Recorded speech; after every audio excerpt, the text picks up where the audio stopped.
Бақтияр Азизович, негізінен бұл мыйзам керек, мен мұны қолдаймын. Бірақ кечээкү айтқан сөзді дәл бір сыра сізге тақтап айтып қойғым келеді да.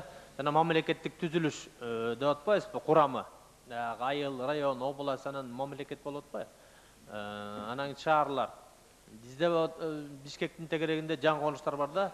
Ошолор шаар десең шаарга кирбейт, айыл десең айылга кирбейт да. Ошону жанагы особый статус город столицада иштеп атпайсызбы? Бишкек менен Ошту. Ошондо эске алып бир ошого өзгөчө көңүл алып койсоңуздар, ошону өзүнчө бир түзүлүш кылып, өзүнчө бир бөлүк кылып бөлүп берсеңиз сураныч да. Анан экинчиси жанагы кечээкү айткан сөз боюнча, жана тостор боюнча. Тост деп атпайсызбы? Тосторду дагы бул общественный совет деп баягы общественный организация болуп атпайбы? Биз буга мамлекеттен зарплата берип атабыз. Алар жанагы муниципальный служащиянын льготторун ала албай жатат.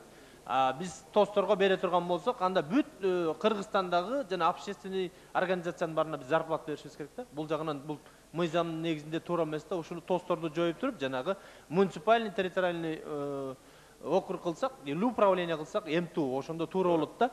Анан дагы бир жолу айтып кете турган нерсе, бул мыйзамда жана округ менен анан поселок деп атпайсызбы?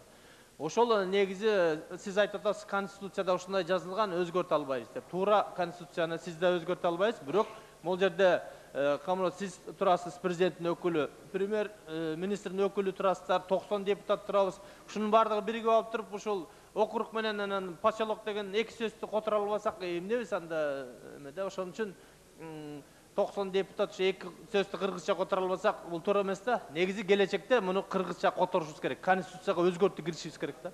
Ушундай сураныш сизден өтүнүч да. Эске алсаңыз ушуну. Рахмат.